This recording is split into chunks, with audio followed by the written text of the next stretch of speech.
آپ کی دعاؤں سے پہلی بار پاک سیدہ سے میں نے خیرات میں اس مضمون کو فضائل کی صورت میں مانگا ہے۔ بہت بڑا مقدمہ ہے جو جیت کے آئی ہے رسول کی بیٹی۔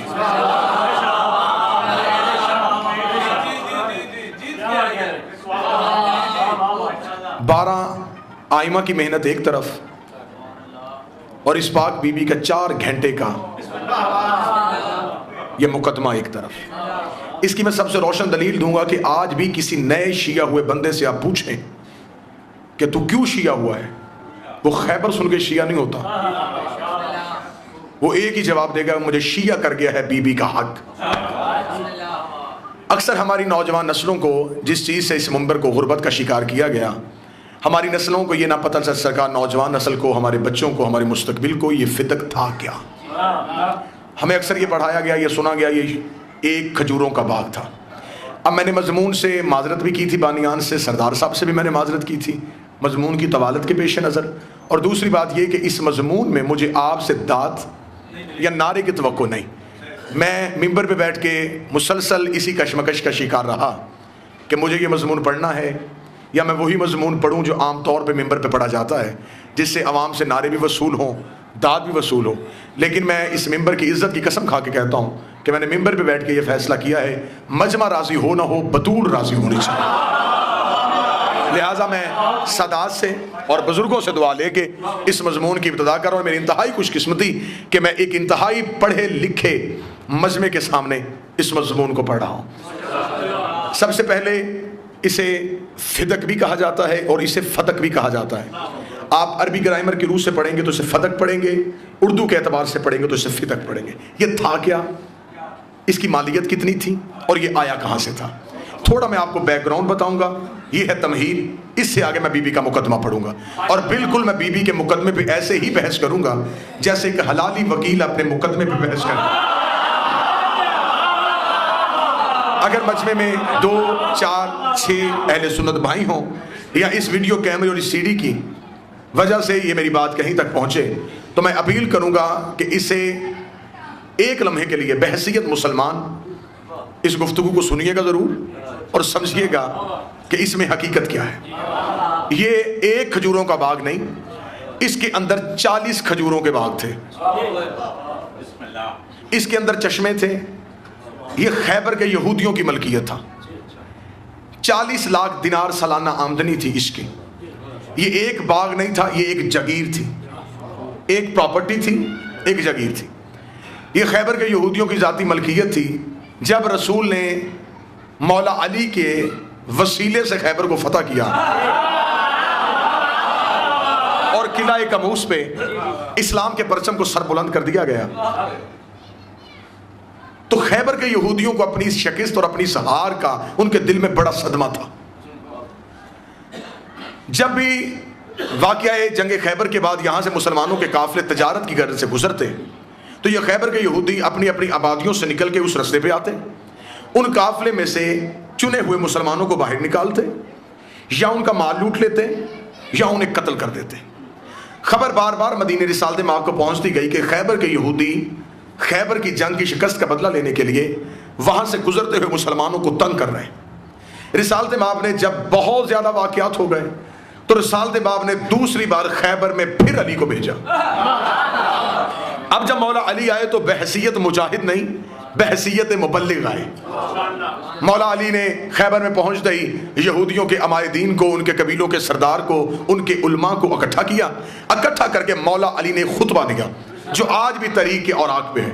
مولا علی نے ان تمام کو اکٹھا کر کے کہا کہ دیکھو میں وہی علی ہوں جو اس سے پہلے آیا تھا، اور تمہارے سردار مہب کو میں نے ہی قتل کیا تھا۔ اگر تم اپنے اس سردار کے قتل کا بدلہ مسلمانوں سے لینا چاہتے ہو تو دیکھو آج میں علی اکیلا آیا ہوں۔ اگر تم اپنی اس خیبر کی شکست کا بدلہ لینا چاہتے ہو تو پھر وہ بدلہ لینے کے لیے میں آیا ہوں۔ ہاتھ بھی وہی ہے، تلوار بھی وہی ہے، اور میں علی بھی وہی ہوں۔ اگر تم جنگ کرنا چاہتے ہو تو میں جنگ کے لیے تیار ہوں، اگر تم ہدایت چاہتے ہو تو میں بحیثیت مبلغ تو میں اس کی وحدانیت اور رسول کی رسالت منوانے کے لیے آیا ہوں۔ مولا علی کا اتنا جرت والا خطبہ سن کے یہودی قبیلوں کے سردار نے مولا علی سے مہلت مانگی کہ ہمیں تھوڑا سوچنے کا وقت دیا جائے۔ انہوں نے تھوڑا سوچا، سوچنے کے بعد انہوں نے کہا کہ اے علی، ہم نے مل کے یہ فیصلہ کیا کہ ہم تم سے کسی بھی صورت میں جنگ نہیں چاہتے، کیونکہ ہمارے پاس سب سے بڑا سرمایہ تھا مرحب۔ جب ہمارے پاس وہ ہی نہیں رہا، ہم نے تیری تلوار بھی دیکھی ہے، تیری انگلی کے اشارے سے اڑتا ہوا دروازہ بھی دیکھا ہے، ہم نے تیرے بازو کی طاقت بھی دیکھی ہے، لہٰذا ہم تم سے کسی بھی صورت میں جنگ کرنے کے لیے تیار نہیں، اور جو نقصان ہم کر چکے ہم اس کی معافی چاہتے ہیں۔ مولا نے فرمایا معافی ایسے نہیں، اس کا کچھ جزیہ تمہیں دینا پڑے گا۔ انہوں نے مل کے مشورہ کیا، مشورہ کرنے کے بعد انہوں نے ایک تحریر لکھی، اس میں لکھا کہ اس جگیر میں ہمارے جتنے سکنی مکانات ہیں، یعنی جن میں ہم رہتے ہیں، جن میں ہماری سکونت ہے، اس کے علاوہ ہماری جتنی جگیر ہے یہ ہم مسلمانوں کے رسول کو دیتے ہیں۔ میں نے پہلے گزارش کی تھی، باخدا میں منت کروں گا، مجھے داد کی توقع نہیں، داد دیتے ہوئے آپ لفظ کو ضائع نہ کیجئے گا۔ خیبر کے یہودیوں نے کہا کہ ہم یہ جگیر مسلمانوں کے رسول کو دیتے ہیں، مسلمانوں کو نہیں۔ یہ جگیر ہم مسلمانوں کے رسول کو دیتے ہیں۔ مولا علی نے فرمایا کہ تحریر لکھو۔ انہوں نے ایک تحریر لکھی، اپنے ان قبیلوں کے سرداروں نے اپنے مہر لگائی، مولا علی نے بحیثیت گواہ اپنی مہر لگائی، وہ تحریر، وہ ایگریمنٹ مولا علی نے سائن کروایا، وہ معاہدہ سائن کروا کے مولا مدینے پہنچے۔ مدینے پہنچ کے رسول مسجد میں تھے، مولا علی نے جا کے رسول کے قدموں کا بوسہ دیا، فرمایا یا رسول اللہ مبارک ہو، جنگ بھی نہیں کرنی گئی، معافی بھی مانگ لی، جگیر بھی تجھے دے دی۔ یہ میں تمہید پڑھ رہا ہوں، اس سے آگے میں مقدمہ شروع کرنا چاہتا ہوں، یہ میں بیک گراؤنڈ آپ کو سنا رہا ہوں کہ آگے اس کا پس منظر کیا ہے۔ رسالت میں آپ نے وہ تحریر پکڑی، تحریر پکڑنے کے بعد رسول نے فوراً اگلے صبح اپنے عامل مدینے سے بھیجے کہ جا کے خیبر کے یہودیوں سے اس جگیر کا قبضہ لے لیا جائے۔ رسول کے عمل وہاں پہنچ گئے، وہاں پہنچ کر انہوں نے جگیر کا قبضہ لے لیا۔ برابر جتنی آمدنی وہاں پہ آتی تھی باغات کی صورت میں، جس بھی صورت میں، وہ آمدن رسول کو آنا شروع ہو گئی۔ رسول وہ آمدن اپنے گھر نہیں رکھتے تھے، جو آتی تھی آتی رسول کی تھی، لیکن رسول وہ مسلمانوں میں، بیواؤں میں، یتیموں میں تقسیم کر دیا کرتے تھے۔ اب یہ میں نے پڑھ دیا ہے فدق کا آپ کے سامنے ایک معاہدہ۔ اب میں پہلی دلیل ایک حلالی وکیل ہونے کی حیثیت سے، مخدومہ کا نمکخوار اور حسین کا ماتمی ہونے کی حیثیت سے، اقوام عالم سے اور امت مسلمہ سے ایک طالب علم ہونے کی حیثیت سے ایک سوال کرتا ہوں۔ اگر اس جگیر میں مسلمانوں کا حق تھا، 7 ہجری میں خیبر فتح ہوا، 11 میں رسول نے دنیا چھوڑی، 4 سال یہ جگیر کی آمدن رسول کو ملتی رہی، اگر اس میں امت کا حق تھا، 4 سال نبی نے امت کو دیا کیوں نہیں؟ جبکہ یہ وہ عادل نبی ہے کہ بحرین سے مال کھراج آتا ہے۔ اگر تم میں کوئی ایک صحابی ایسا ہے جو اس بات کی ضمانت دے کہ کل تک میں محمد زندہ رہوں گا، کل تک میں محمد تمہارے درمیان موجود رہوں گا، اور کہا نا نا نا یا رسول اللہ، یہ تو آپ کا حکم ہے، اگر ایک لقمہ کھاؤ تو یہ بھی یقین نہ کرو کہ وہ حلق سے نیچے اترے گا یا نہیں اترے گا۔ رسول نے کہا تم میری ایک رات کی ضمانت نہ اتنے غریبوں کا حق اپنی گردن میں رکھ کے کیسے سوچ سکتا ہوں؟ میرا پہلا سوال ہے امت مسلمان سے، جو کسی غریب کا ایک رات حق نہیں رکھتا تھا، اس نے فدق کی جگیر 4 سال اپنے پاس کیسے رکھی؟ 4 سال وہ مسلسل جگیر رسول کے پاس رہی۔ آخر قرآن کی آیت آگے میرا حبیب اپنی ایک قریبی عورت کو اس کا حق دے۔ تفسیر کبیر، تفسیر در منصور، تفسیر روح المعانی، اہل سنت کتابوں کا میں ضامن، تفاسیر میں لکھا کہ اس آیت کے آنے کے بعد رسول نے بی بی کو بلایا اور حق بی بی کو لکھ کے دے دیا، یہ جگیر بی بی کے نام کر دی۔ اگر بیٹیاں 4 ہوتی تو وہ عادل نبی برابر حصوں میں اس جگیر کو تقسیم کرتے ہیں۔ لیکن اگر میرا کوئی اہل سنت بھائی سن رہا ہے وہ کہے کہ نہیں جی ہم نے تو مولانا صاحب سے یہی سنا کہ نبی کی 4 بیٹی ہیں، اس بندے سے میری ہاتھ باندھ کے اپیل ہے کہ وہ اپنے اس مولوی کے سر پہ قرآن رکھ کے پوچھے کہ جب ہمارے نبی کی شادی ہوئی اس وقت ہمارے نبی کی عمر مبارک کتنی تھی؟ 25 سال، ایسا ہی ہے جی، 25 سال کی عمر میں رسول پاک کی شادی۔ شیعہ سنی تمام نے لکھا کہ شادی کے 4 سال تک نبی کے ہاں کوئی اولاد نہیں ہوئی، 4 سال کے بعد پہلا بیٹا ہوا جس کا نام تھا قاسم، جس کی وجہ سے مشہور ہوئے ابو القاسم۔ ٹھیک ہے جی، اب ذرا توجہ فرمائیے گا، میں جگر کا لہو آپ کے سامنے رکھنے لگا۔ اعلان رسالت کیا نبی نے 40 سال کی عمر میں، بقول علماء اہل سنت کے۔ شیعہ کہتے ہیں کہ نبی تھے، 40 سال کے بعد اعلان کیا ہے تبلیغ کا۔ اہل سنت بھائیوں کا نہیں 40 سال تک نبی نہیں تھے۔ مجھے اس وقت رسالت سے بحث نہیں کرنی، مجھے اس وقت بحث کرنی ہے مسئلہ بنات رسول پہ کہ نبی کی بیٹیاں کتنی تھیں. میں ایک ہی دلیل دوں گا قیامت تک کے لیے، کوئی مجھے اس دلیل کی رد پیش کرے میں اپنی گردن کٹوانے کے لیے تیار ہوں. 25 سال کی عمر میں شادی ہوئی، 40 سال کی عمر میں اعلان نبوت کیا. اہل سنت کتابوں کا میں ضامن ابن خلدون سے لے کے شبلی نعمانی تک، شبلی نعمانی سے لے کے ڈاکٹر طاہر القادری تک سب نے یہی لکھا کہ اعلان نبوت سے 5 سال پہلے نبی نے اپنی 3 بیٹیوں کا عقد معاذ اللہ ثم معاذ اللہ 3 مشرکوں سے کر دیا تھا، عتبہ، عتیبہ اور عمر بن عاص مخزومی. جب ان سے ہم نے دلیل مانگی انہوں نے کہا اس لیے کہ اس وقت نبی نہیں تھے لہٰذا بیٹیاں مشرکوں کو دے دی. جب 40 سال بعد نبی بنے پھر بیٹیاں لے کے صحابہ کو دے دی، اس لیے کہ 40 سال تک نبی نہیں تھے. اعلان نبوت سے 5 سال پہلے انہوں نے بیٹیوں کا عقد مشرکوں سے کیا تھا. اب میرا سوال ہے اپنے اس ذمہ دار پڑھے لکھے اور زیرک مجمع سے، اعلان نبوت 40 سال کی عمر میں، شادی ہوئی 25 سال کی عمر میں، 25 اور 40 کے درمیان کتنے سال بچے؟ 15 سال. 4 سال تک اولاد کوئی نہیں ہوئی، 15 میں سے 4 نکال دیے، 11. 5 سال پہلے اعلان نبوت سے شادیاں کر دی تھی، 11 میں سے 5 نکالے، 6. کس مذہب میں ہے کہ 6 سال میں 3 بیٹیاں پیدا بھی ہو گئی، جوان بھی ہو گئی اور شادیاں بھی ہو گئی؟ کو توجہ ہے میری بات کی جانب؟ چلے میں دوسری دلیل دے دیتا ہوں جو سادہ اور آسان دلیل سننا چاہتے ہیں. بیٹیاں 4 ہیں، نواسے 2 کیوں؟ اگر بیٹیاں 4 ہیں تو باقی بیٹیوں کی اولاد کہاں ہے؟ کسی بھی سید کے، چاہے وہ سنی سید ہو، اس کے کاندھے پہ ہاتھ رکھ کے پوچھو کس کی اولاد ہو؟ بی بی فاطمہ کی. باقی بیٹیوں کی اولاد کہاں ہے؟ میں دلیل دے دیتا ہوں، جس مورخ نے بیٹیاں 4 لکھی تھی وہ نواسے بھی 6 لکھ سکتا تھا، لیکن کیونکہ تاریخ لکھی گئی ہے بادشاہوں کے درباروں میں بیٹھ کے، تاریخ لکھی گئی ہے بادشاہ کے ابرو کے اشارے پہ. جس وقت بادشاہ نے بیٹیاں 4 لکھوا دی تھی، 3 بیٹیاں بی بی کے مقابلے پہ اور لکھوا دی. جب نواسے لکھوانے چاہے مورخ نے یہ کہہ کے کاغذ قلم زمین پہ پھینک دیا، تیرے کہنے میں بیٹیاں 3 لکھ دی ہیں، اب نواسے 6 نہ لکھوانا. نواسے 6 لکھ تو دیں گے، نام بھی بنا دیں گے، محمد کی زلفیں کیسے پکڑائیں گے؟ عید والے دن کاندھوں پہ کیسے بٹھائیں؟ اگر بیٹیاں 4 ہوتی تو اس جگیر سے مال باقی بیٹیوں کو بھی قبلہ تقسیم ہوتا. اہل سنت کتابوں نے کہا رسول نے اکیلی بی بی کو بلایا، بلا کے فدق جگیر بی بی کو لکھ کے دے دی. رسول کے جانے کے بعد تخت پہ ہو گیا قبضہ، منبر پہ نہیں، تخت پہ قبضہ ہو گیا. تخت پہ قبضہ ہوا. اب جو بھی صاحب تخت پہ بیٹھے وہ بیٹھ تو گئے، اب انہوں نے بیٹھ کے سوچا کہ آخر حکومت چلائیں کیسے؟ کہ بلا حکومت چلانے کے لیے خرچے چاہیے تھے، لشکروں کی تنخواہیں، فوجیوں کی تنخواہیں، غیر ملکی سفیر آتے تھے ان کی رہائش کا بندوبست، جو غریب بیوہ یتیم تھے بیت المال میں ان کے لیے خزانے بھرنا، یہ سب اس وقت کے حاکم کی ذمہ داری تھی. اب وہ خود تو اتنے ذاتی لینڈ لارڈ تھے نہیں کہ ذاتی خرچے سے اس کار حکومت کو چلا دیتے. انہوں نے اپنے مشیر اکٹھے کر کے کہا کہ یہ سارے سلسلے ہم تو ہنگامی طور پہ بیٹھ گئے، جلدی جلدی ہم نے بیعت بھی کروا لی، لیکن اتنا بڑا نظام، یہ سسٹم کیسے ہم چلائیں گے؟ آخر یہ نبی اپنے دور میں کیسے چلاتے تھے؟ اس وقت انہیں کسی اندر کے مخبر سے پتا چلا کہ نبی کی ایک جگیر ہے فدق میں، وہاں اس پراپرٹی سے سالانہ آمدن آتی ہے. رسول اس سالانہ آمدن سے اس نظام کو چلا رہے تھے. انہوں نے کہا او ہو ہمیں پتہ ہی نہیں اتنی بڑی جگیر وہاں پڑی ہے. فوراً انہوں نے اپنے کرندے بھیجے، انہوں نے جا کے بی بی کے عمل وہاں سے اٹھائے اور اس جگیر پہ قبضہ کر لیا. جگیر پہ ہو گیا حکومت کا اس دور کی گورنمنٹ کا قبضہ. عمل واپس آ گیا. انہوں نے بی بی سے کہا بی بی حکومت کی سپاہیوں نے جا کے فدق اپنے قبضے پہ لے لیا ہے. لے جی آپ نے سن لیا فدق کی ہسٹری آپ نے سن لی. اب سنو میری مخدومہ کا مقدمہ. اب دیکھو کیسے لڑ کے آئی ہے رسول کی بیٹی، چادر کی دھار سے قاتل کر کے آئی ہے.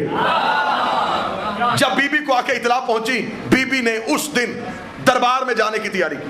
جناب فضہ روایت کرتی ہے کہ اس دن بی بی اپنی زبان سے آہستہ آواز میں کہہ رہی تھی ہوشیار ہو جا، اب تیرے مقابلے میں بطول آ رہی ہے. بی بی نے گھر سے وہی تحریر جو بابے کی تھی وہ اٹھا کے بی بی دربار میں پہنچی.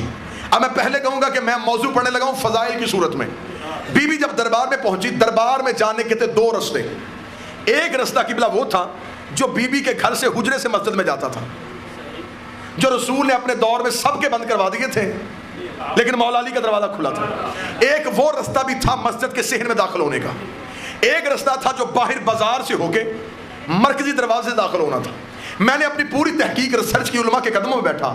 جس دن بی بی دربار میں اپنا مقدمہ لڑنے کے لیے گئی, اس دن بی بی حجرے والے دروازے سے نہیں گئی, اس دن بی بی آئی ہے مرکزی گیٹ سے. مرکزی گیٹ سے رسول کی بیٹی کا آنا تھا, سر سے لے کے پاؤں تک برقع, ساتھ بی بی کے کنیزیں. حاکم بیٹھا ہوا تھا سامنے تخت پہ, دربار میں رش تھا. بی بی دربار میں آئی, دربار میں آ کے اب سنا میری مخدومہ کا مقدمہ. بی بی نے آ کے دربار میں پہلی صدا دی. بی بی نے کہا میری جگیر سے میرے عمل کس نے اٹھائے ہیں؟ حاکم نے تخت سے کہا ہم نے. بی بی نے کہا تم نے میری جگیر پہ قبضہ کیوں کیا؟ انہوں نے کہا ہم نے اس لیے قبضہ کیا کہ ہمارے پاس ایک حدیث ہے, ہمیں تو پتہ ہی نہیں تھا کہ تیرے بابے کی وہاں جگیر ہے. ہم نے ایک حدیث تیرے بابے سے سنی تھی کہ ہم گروہ انبیاء لا نورث ولا نورث لا ترکنا صدقہ, ہم نہ وارث بنتے ہیں نہ بناتے ہیں, ہم جو چھوڑتے ہیں وہ صدقہ ہوتا ہے, اس لیے ہم نے اس جگیر پہ قبضہ کر لیا. جب اس نے یہ حدیث پڑھی دربار میں, بھرے دربار میں تمام نے داد تحسین کیا کہنے, کتنی بڑی دلیل دے دی کہ رسول نے کہا تھا کہ ہم نہ وارث ہوتے ہیں نہ وارث بناتے ہیں, جو چھوڑتے ہیں وہ صدقہ ہوتا ہے. اس نے بی بی کو لاجواب کرنے کے لیے حدیث پڑھی. میری مخدومہ نے دربار میں پہلا جملہ بولا. بی بی نے بول کر پہلے تو بتا تجھے میرے بابے نے خلیفہ بنایا ہے؟ اوئے ہوئے ہوئے, پہلے تو بتا تیری نامزدگی میرے بابا نے کی تھی؟ اگر میرے بابا نے تجھے بنایا تھا تم 3 دن سقیفہ میں لڑتے کیوں رہے؟ اگر تجھے نہیں بنایا تو پھر یہ میرے بابے نے حدیث تجھے کیوں کہی؟ پھر تو میرے بابے کو چاہیے تھا کہ وہ اپنے دور میں تیرا اعلان کر کے جاتے کہ میرے بعد یہ وارث ہوگا. وارث تو بنا ہنگامی طور پہ, حدیث تجھے کیوں کہی؟ اس نے کہا نہیں, ہم نے حدیث کا سہارا لیا, ہمارے پاس نص ہے حدیث کی. آج بھی اس مقدمے کو سپریم کورٹ میں چیلنج کیا جائے, اگر پرانے مقدمے کھل سکتے ہیں نا, انشاءاللہ وہ دور آئے گا, یہ مقدمہ پھر کھلے گا, جس کا جج ہوگا میرا 12واں مولا, اور ان مجرموں کو سزا ملے گی. میں اپنے اہل سنت بھائیوں سے دلیل چاہتا ہوں, کتنا بڑا ظلم ہے تاریخ انسانیت پہ, اور کتنا بدنما دھبا ہے تاریخ مسلمان پہ, جسے قیامت تک کے لیے کوئی مورخ نہیں مٹا سکتا. کتنی بڑی ناانصافی ہے, جس کے خلاف مقدمہ تھا وہی جج تھا. آج کے بھی پاکستان کے قوانین کے مطابق حاکم اس مقدمے کو سن ہی نہیں سکتا تھا, کیونکہ حکومت اس میں خود فریق تھی.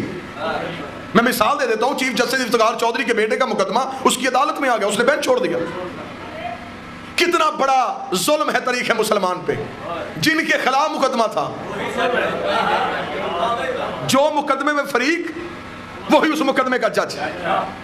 بی بی گھبرائی نہیں, بی بی نے دربار میں کہا اچھا چل تو مجھے بتا, تو میرے بابے کیا جگیر مجھے واپس کرے گا؟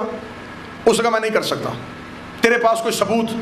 بی بی نے اپنے برقعے سے تحریر نکالی, فرمایا یہ ہے میرے بابے کی تحریر, یہ ہے ان یہودیوں کے دستخط, یہ ہے نیچے ان کے دستخط, یہ ہے میرے شوہر علی کی مہر, یہ ہے میرے بابے علی کی تحریر, بابے رسول کی تحریر, یہ ہے اس کے مہر.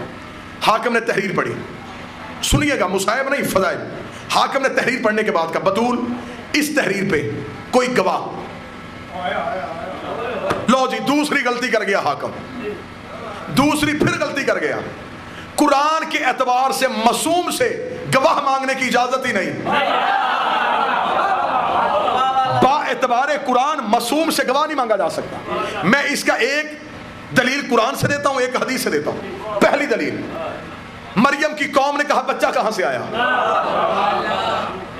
بی بی نے گہوارے کی طرف اشارہ کیا, 3 دن کا عیسیٰ تڑپا, انی عبداللہ اتانی الکتاب وجعلنی نبیا, اللہ کا بندہ ہوں, کتاب لے کے آیا ہوں, نبی بن کے آیا ہوں. قوم نے عیسیٰ سے گواہ نہیں مانگا.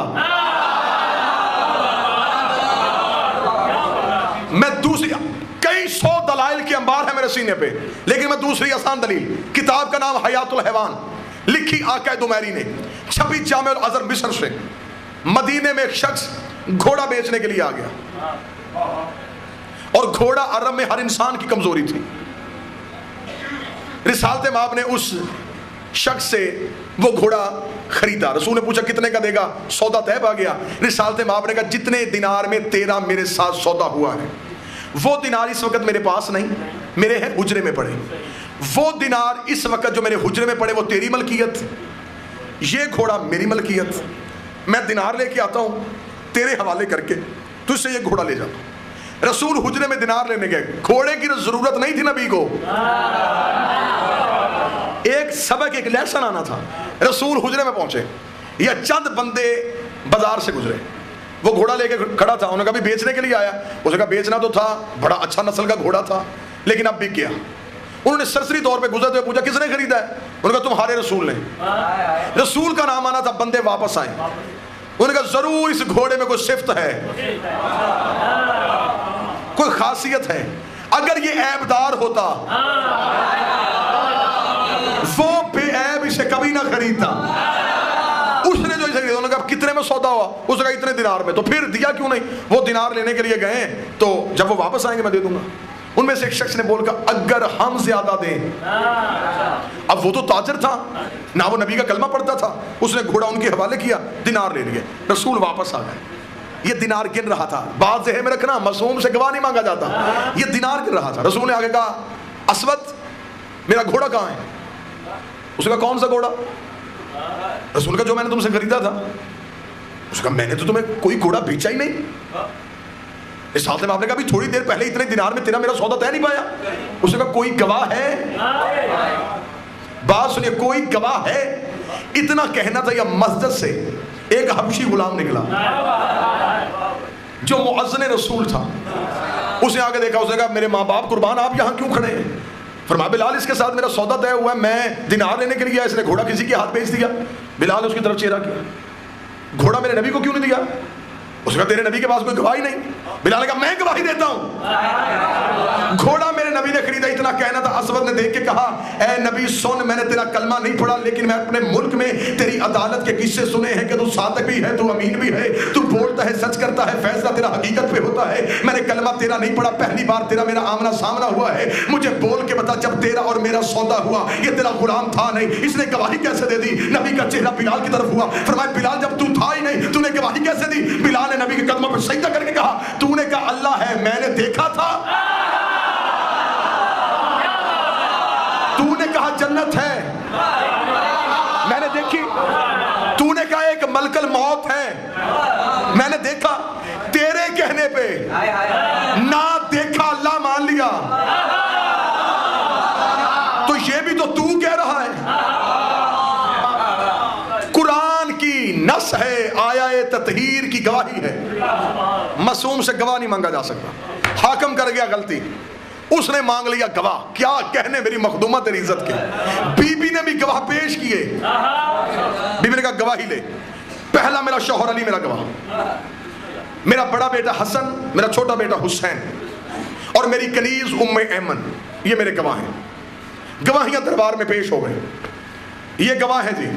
حاکم نے مقدمے کو تھوڑی دیر دیکھا, مشیروں سے مشورہ کرنے کے بعد عدالت نے فیصلہ جاری کر دیا. حاکم نے فیصلہ یہ دیا کہ نصاب شہادت پورا نہ ہونے کی وجہ سے اس مقدمے کو خارج کیا جاتا ہے. بی بی نے کہا نصاب شہادت کیوں پورا نہیں؟ اس نے کہا نصاب شہادت اس لیے پورا نہیں کہ تیرا پہلا گواہ ہے تیرا شوہر, بحیثیت شوہر اس کا اس جگیر میں حصہ ہے, لہذا وہ مالک ہے جگیر میں, اس کی گواہی نہیں. حسن حسین بیٹے ہونے کی وجہ سے جگیر کے وارث, ان کی گواہی بھی نہیں. ہاں ایک تیری کنیز ام ایمن, اس کی گواہی ہم نے قبول کرنی تھی, لیکن تیرے بابے کی شریعت ہے مرد ایک عورتیں دو, عورت ایک ہے برابر کی دوسری عورت نہیں, لہذا نصاب شہادت مکمل نہیں, مقدمہ خارج. کیا کہنے, کتنے سجدے کروں بی بی میں تیری عزت کے. کتنی بڑی جنگ لڑکی آئی ہے رسول کی بیٹی. بی بی نے مقدمہ واپس لے لیا, گواہیاں نہیں بدلی. اب گواہیاں نہ بدلنے میں حکمت کیا تھی؟ گواہیاں نہ بدلنے کی حکمت نوجوان ضرور سنیے گا. قرآن کے اعتبار سے اگر کوئی کسی مسلمان کو جھوٹا کہے تو وہ بنتا ہے فاسق. عام مومن کو, کسی بھی عام مومن کو کوئی انسان غلط الزام لگا دے یا اس میں جھوٹا بہتان باندھ دے تو شریعت کے اعتبار سے, فقہ کے اعتبار سے وہ فاسق بن گیا. لیکن اگر کوئی قرآن کو معاذ اللہ جھوٹا کہے پھر وہ فاسق نہیں. وہ کافر ہوتا ہے. فاسق کی سزا اور کافر کی سزا میں فرق ہے. فاسق نماز پڑھا نہیں سکتا، پڑھ سکتا ہے. فاسق چاند کی شہادت نہیں دے سکتا. فاسق جمعے کا خطیب نہیں بن سکتا. فاسق نکاح میں بطور گواہ نہیں بیٹھ سکتا. فاسق طلاق میں بطور گواہ نہیں بیٹھ سکتا. فاسق کسی سودے میں اپنی گواہی نہیں دے سکتا. یہ ہے فاسق کی سزا. لیکن کافر کی سزا کیا ہے؟ کافر نہ نماز پڑھ سکتا ہے نہ پڑھا سکتا ہے. بی بی نے گواہیاں کیوں نہیں بدلی؟ بی بی کے پاس گواہ تھے. اگر انہوں نے یہ گواہیاں پیچھے کی تھیں، بی بی جناب سلیمان کو پیش کر سکتی تھی، ابو ذر کو پیش کر سکتی تھی، کمبر کو پیش کر سکتی تھی. توجہ ہے میری بات کی جانب؟ مقداد کو پیش کر سکتی تھی، عمار کو پیش کر سکتی تھی. بی بی ام ایمن کے ساتھ ام الفضل کو کھڑا کر سکتی تھی، جناب اسما کو کھڑا کر سکتی تھی.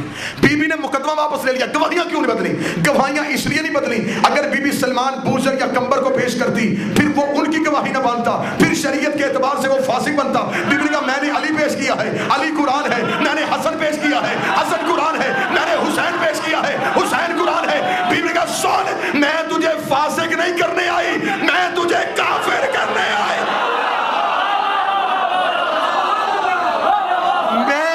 فاسق نہیں. چھٹلا گیا تو علی کو، چھوڑ گیا تو علی کو، تو نے علی پہ بہتان باندھ دیا، اب تو ہو گیا کافر. کیا کہنے میری مخدومہ، میں نے یہ جملہ کہا اور آغا نسیم عباس رضوی نے اٹھ کے میرا ماتھا چوما. میں نے جملہ فی البدی ممبر سے کہا تھا، کیا کہنے بی بی تیری عزت کے، جو کام تیرا بابا محمد نہیں کر سکا. اسلام کے پردے میں چھپے ہوئے تھے، بی بی نے پردہ کھینچا، اصل چہرہ بتایا. چہرہ دکھانے کے بعد بی بی نے کہا اچھا گواہیاں تو میں نے لے لی واپس، اب یہ مقدمہ واپس. بی بی نے کھڑے کھڑے دوسرا مقدمہ دائر کر دیا. بی بی نے کہا یہ مقدمہ واپس ہو گیا، چھوڑ اس مقدمے کو، جو میں کرنے آئی تھی وہ میں کر گئی، تجھے پتہ بھی نہیں چلا. اب میں دوسرا مقدمہ دائر کرتی ہوں. تو بنا بیٹھا ہے مسلمانوں کا خلیفہ، میں ایک باپ کی بیٹی حق لینے آئی ہوں، حق دے. اتنا کہنا تھا. حاکم پھر پریشان ہوا. اس نے کہا بطول بی بی بار بار بحث کیوں؟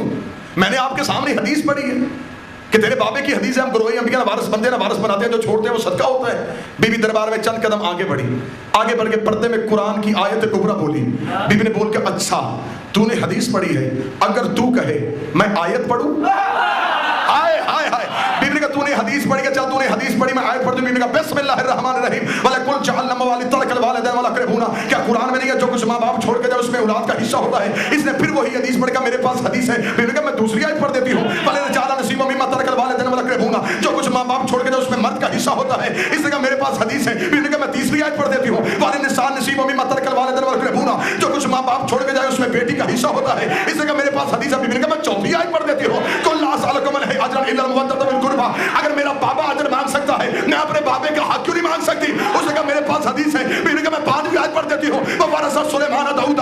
ہم نے نبی کو نبی کا وارث بنایا ہے، وہ بابے کا وارث ہو سکتا ہے، میں اپنے باپ کی وارث کیوں نہیں ہو سکتی؟ مجھے بی بی کی چادر کی قسم. حاکم ایک حدیث پڑھتا گیا، محمد کی بیٹی بدل بدل کی آیتیں پڑھتی رہی، بدل بدل کی آیتیں پڑھتی رہی. 40 آیتیں وارث قرآن بی بی نے دربار میں پڑھی. حاکم کے چہرے پہ پسینہ آ گیا، جسم میں کپ کپی تاری ہو گئی. اس نے تک چھوڑ کے کہا میں حدیث پڑھتا ہوں، تو آیت کیوں پڑھتی ہے؟ تو حدیث کا جواب حدیث میں کیوں نہیں دیتی؟ اتنا کہ بی بی کا چپ ہو جا، بس میں تجھ سے یہی سننا چاہتی تھی. تو وہی ہے جسے میرے باپ نے کہا تھا تجھے حدیث لکھ دو، تم نے کہا تھا قرآن کافی ہے، تم نے کہا تھا، تم نے کہا.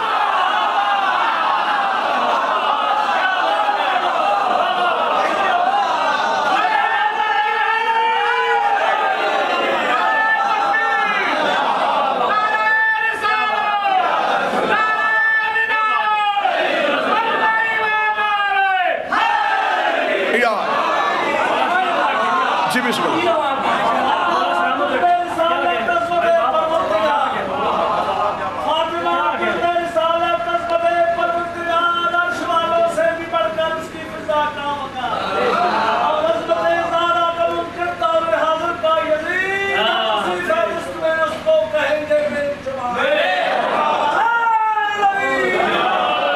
میرے محترم بزرگ نے سطر پڑھی کہ عرش والوں سے بھی بڑھ کے اس کی فضا کا وقار. مجھے جملہ یاد آ گیا, یورپ کے ایک پادری نے کتاب لکھی اس نے, مریم ورسز فاطمہ, مریم بمقابلہ فاطمہ. کتاب مارکیٹ میں آ گئی, پہنچتی کتاب ایران پہنچ گئی. ایران کے ایک عارف مجتہد آیت اللہ شوستری کے پاس کتاب گئی. طالب علم کا قبلہ اس کے قتل کا فتویٰ دے, اس نے ہماری بیوی کی توہین کی ہے, اس نے مریم کا تقابل بیوی سے کیا. قبلہ نے کتاب پڑھی, کتاب پڑھنے کے بعد قبلہ نے کہا قتل کا فتویٰ نہیں, مورخ پادری مر جائے گا, کتاب تو زندہ رہے گی. موت پادری کو نہیں دینی, موت کتاب کو دینی. طالب علموں کا قبلہ کبھی کتابیں بھی مرتی ہیں, قبلہ نے کہا کتابیں بھی مرتی ہیں, قلم کو ہمیشہ قلم کی دھار سے کاٹا جاتا ہے.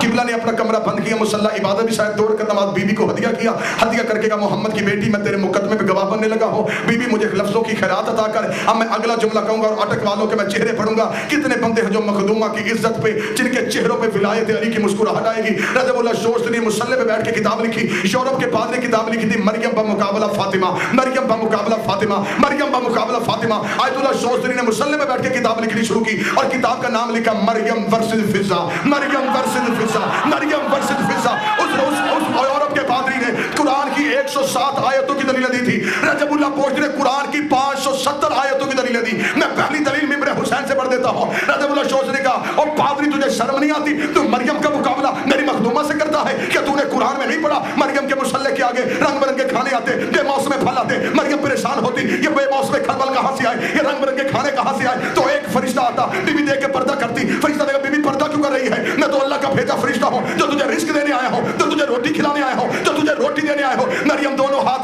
ہاتھ ماتھے پہ رکھ کے کہتی میں تیرا بھی شکریہ ادا کرتی ہوں اور اس کا بھی شکریہ ادا کرتی ہوں, تیرا بھی شکریہ ادا کرتی ہوں اور اس کا بھی شکریہ ادا کرتی ہوں. رضب اللہ شوستری کا شرم نہیں آتی, مریم فرشتہ کا بھی شکریہ ادا کرتی, مریم توحید کا بھی شکریہ ادا کرتی, لیکن عزت دیکھ میری بیوی بطول کی. 3 دن بطول پکاتی رہی, دروازے میں فضا باندھتی رہی, 3 دن بطول پکاتی رہی, دروازے میں فضا باندھتی رہی. 30 دن جبریل نے آگے کہا فضا میں تیرا شکریہ ادا کرنے آیا ہوں. فضا نے دروازہ بند, اور جبریل تو شکریہ کیوں ادا کرتا ہے؟ یہ تو میں نے وجہ اللہ کا صدقہ دیا تھا, یہ تو میں نے وجہ اللہ کا صدقہ دیا تھا.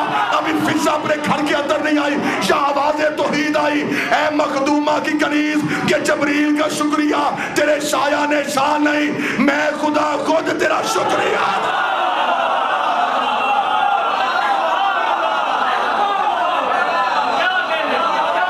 جو فرشتے کا شکریہ ادا کرے اسے مریم کہتے ہیں, اور جس کا توحید شکریہ ادا کرے فاطمہ نہیں فضا کہتے ہیں. غربت کا شکار ہے ہم منبر کے حوالے سے. ابھی تک تو ہمیں بتایا نہیں جا سکا کہ 14 کی حقیقت ہے کیا. جنہیں ہم فضائل سمجھتے ہیں وہ ان کے فضائل نہیں. سورج پلٹانا کوئی فضائل ہے؟ یہ کام تو ملتان والا شاہ شمس بھی کر لیتا ہے. جب مولا علی کے بعد پہلے دن امام حسن کو مسند امامت میں بٹھایا گیا, لوگ مبارکباد دینے کے لیے گئے, مولا مبارک ہو آج آپ امام بن گئے. امام نے مسکرا کے فرمایا مبارک مجھے کیوں دیتے ہو؟ امامت کو مبارک تو میں نے اسے قبول کر لیا.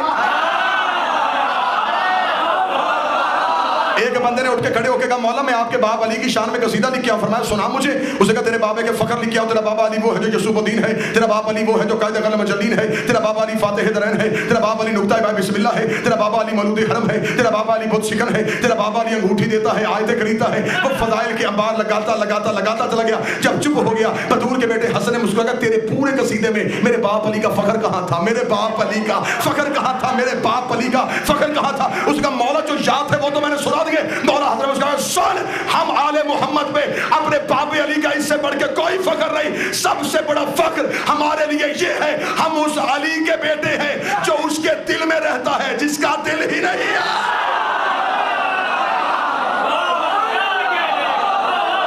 یہ ہے ہمارے وقت.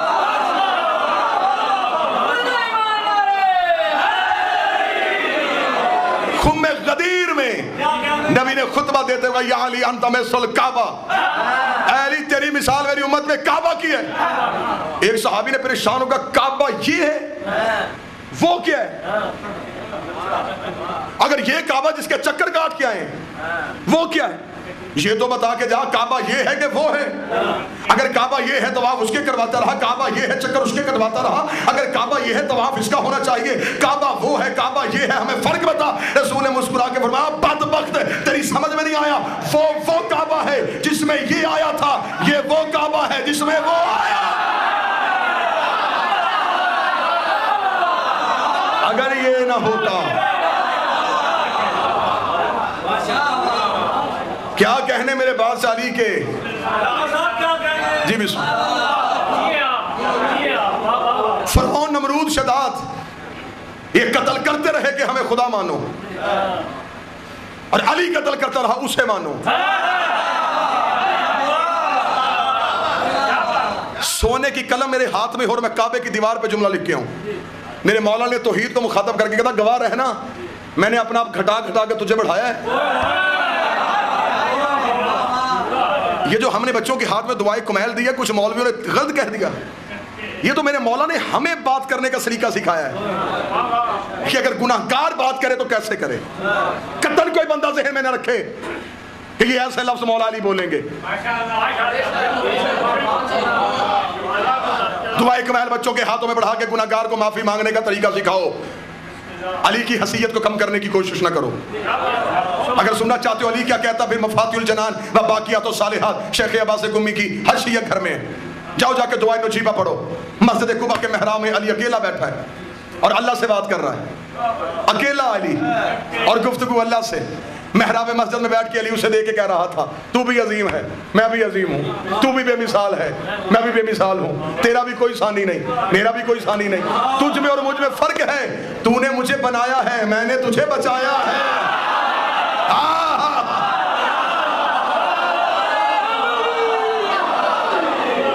چلو آپ کے عقیدوں کی بلندی دیکھے میں آخری جملہ کہہ دوں. کوفے کے منبر میں میرے مولا علی فرما رہے تھے توحید سیکھنی ہے تو ہم سے سیکھ.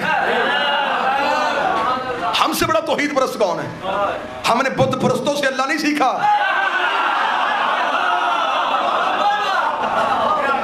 ہم نے اللہ کے سائے سے اللہ سیکھا ہے. علی کوفے کے منبر پہ کہہ رہے تھے کوفے والوں میرا اللہ ایسا ہے, کوفے والوں میرا اللہ ایسا ہے, کوفے والوں میرا اللہ ایسا ہے. آپ چپ ہو گئے, پتہ نہیں تھک گئے یا گھبرا گئے. علی فرما رہے میرا اللہ ایسا ہے, کوفے والوں میرا اللہ ایسا ہے, کوفے والوں میرا اللہ ایسا ہے. علی باتیں توحید کی کر رہے تھے, مجمع سے عالم یمانی اٹھ کے کھڑا ہو گیا. اس نے کہا تو اللہ کی باتیں ایسے کر رہا ہے جیسے تو نے کبھی اللہ دیکھا ہو, تو اللہ کی ایسے باتیں کر رہا ہے جیسے تو کبھی اللہ سے بولا ہو. حال رائے تو رب کے جس رب کی بات کر رہا ہے اسے کبھی دیکھا بھی. علی کا جاہل چپ ہو کے بیٹھ, میں اسے سجدہ کرتا نہیں جسے میں نے دیکھا نہ ہو, میں اسے جھکوں کیوں جسے میں نے دیکھا نہ ہو.